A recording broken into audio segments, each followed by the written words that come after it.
Hey guys, welcome to my shop tour. You guys have been watching me build stuff for about 6 months now. It's time to show you guys around. You guys have probably seen snippets of some tools that I got, but here's the deep dive. Me and my boy Ron gonna take you through it. Let's go.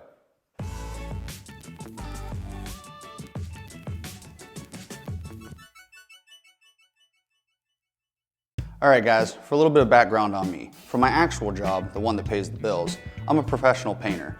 I go to people's houses, paint interiors, paint exteriors, all the fun stuff. So the majority of this shop is actually dedicated for the paint business.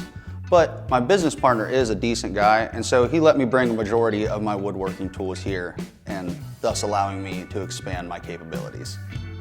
All right, so the first machine we're gonna come to is the router table.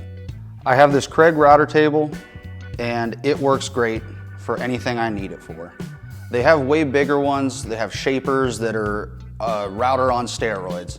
But for a shitty YouTuber woodworker like me, this is the best one that I can get. It's great. This table came separately from the actual router, so you have to buy your own router. But I'm currently running the DeWalt 2¼ horsepower, and it works great for anything I need. Next tool in my arsenal is my planer. This thing is also an absolute beast, but you can get way higher quality with way more money. But honestly, I used this in my garage when I was still working out of that. And even before that, I had this benchtop planer, which is the little brother of this one. This one's way easier to use. Rolls up, rolls down, way smoother. I don't have to lock in anything. It's perfect. It also has an upgradable helical head if I wanted to go that route, but I'm not that bougie yet. This tool is a beast. I know I say that about all my tools, but this one really is the bee's knees. They have way smaller benchtop joiners that you can get if you're working out of a garage or you just got a way different setup or whatever. But if you have the dedicated room to put a joiner like this down with a base on it, I would go that route. Because this thing is a tank, it's so heavy, it's sturdy, cast iron top, it has all the bells and whistles. It's a 6-inch joiner. Right there you can see JJ6, that means 6-inch joiner. Jet Joiner 6 is what I call it. It also has an upgradable helical head if I want to. The helical head's way more expensive, but they do have a way superior cut rating. So how many of you see my drill organizer video? I bet not many of you, because it was like my second video and it was really shitty. But it was a smaller version of this, and so I built a big one so I could hold all my tools. All right, so over here on the other side of the shop, I'm just gonna do both of these tools together because if you have a 4th grade reading level, you can see that they are the same brand. I got this bandsaw off Amazon probably 5 years ago, and she's still running strong. The fence is a little cockeyed. That might be user error. I don't think it's them. I'm not the brightest, so it might be user error. Still cuts good, keep the blade sharp, you'll be good every time. This drill press is the very first tool I ever bought. Obviously I had drills, screwdrivers, whatever, but this is the very first standalone unit I ever bought. I had to make a set of yard Yahtzees, which I had to take a 4x4 and drill a bunch of holes in, and they all needed to be straight. So I invested in this, best investment ever. It set me on a woodworking journey that I don't regret. All right, every shop, big or small, you gotta have the miter saw station. So here's mine. It extends about 4 feet on both sides. So I think there's a total of 10 feet of workable surface here. So you got support on both sides for your piece. If you guys remember my Woodwork Kurt mallet, go watch that video, shameless plug. But this is it. I've got a bunch of storage down low, a bunch of drawers for anything I could ever need. They usually just end up filled with junk. This corner of the shop's pretty much dedicated to the paint business, but I definitely have used both sprayers in my videos, so I would be remiss if I didn't talk about them. This here is a Titan Cap Spray 115. We originally got it when we were spraying out lockers at a local school around here, but this thing has been a workhorse in our business and in my hobby. So I would recommend this to anybody if they are looking for a HVLP gun. Obviously it's kind of expensive, but never lets you down. This one down here, Titan 440. Me and my business partner bought it the first summer we ever started painting houses, and it's been a workhorse for us ever since. We repack it once a year, but she's good to go every year when we need her. I'm gonna apologize because it's probably hella echoey in here, so I'm gonna get through this and we'll go on to the next one. But this is our spray booth. As you can see, we've painted every color under the sun in here. I think we've literally painted every color Sherwin-Williams has to offer. But that's what comes with this territory. It's a makeshift paint booth. I know they're not supposed to be like this, but with water-based paint, it doesn't really matter, and that's pretty much all we use. Also, I almost forgot to add, right here's a fan. It sucks it through the wall, through another wall, and out our back door. You'll see that here in a minute. This right here is a CNC machine. This is what it sounds like. Ah!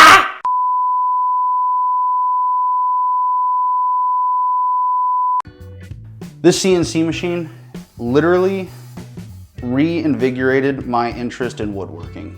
In 2019, I saw an ad for Inventables on Facebook for whatever reason, and I decided to take the $2,000 it cost to get this thing back then. I'm sure it's more now with inflated rates and whatnot, but it was $2,000 in 2019.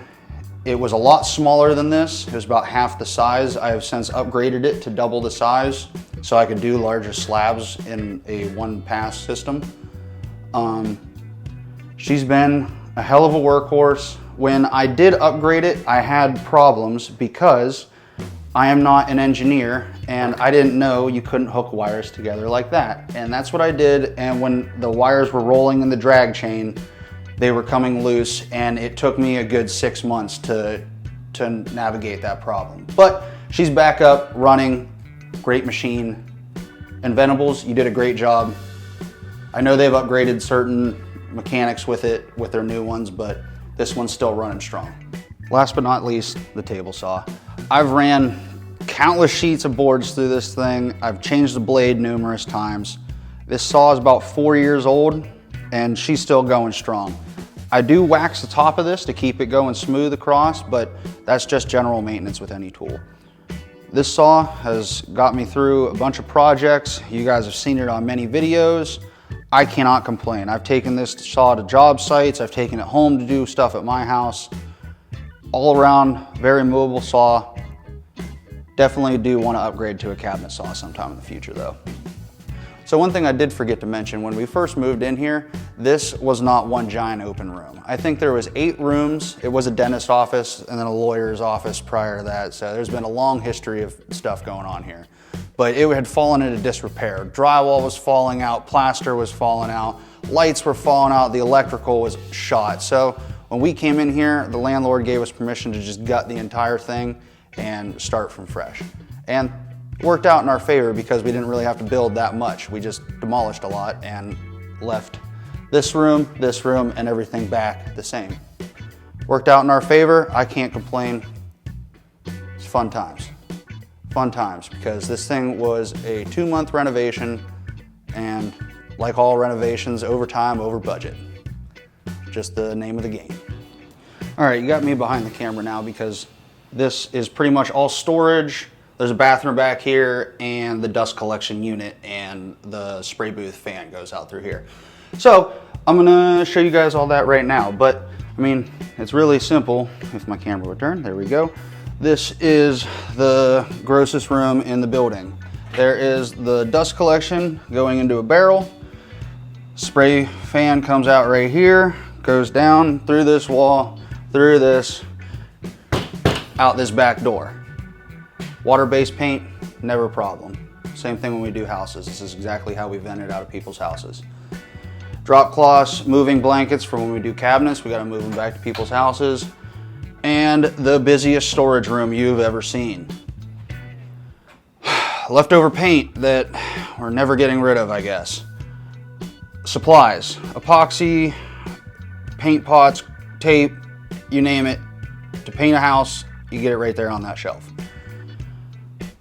The best sprayer anybody has ever asked for, this Titan 640. Baller of a beast right there. Pressure washer. Don't know why I couldn't think of the name for that for a second, but that's exactly what that is. We pressure wash every house before we paint it. And then just a stack of paint. Anyone wants paint, come to the shop. We'll get you hooked up. And then just a bathroom right there. I'm not gonna show you that because that's impolite to show people where you poop. So, all right, this is the shop. I guess you guys have never seen this because this is the cart that I record everything on. So, I mean, it's got a bunch of shit on it, but this little arm hooks onto the gimbal that I'm holding right now, and it's great. I just wheel it around the shop. So, this is the shop, guys.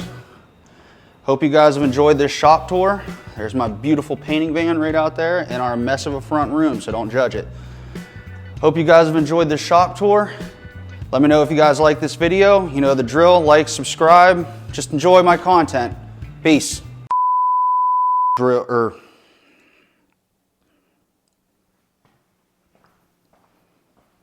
I need to,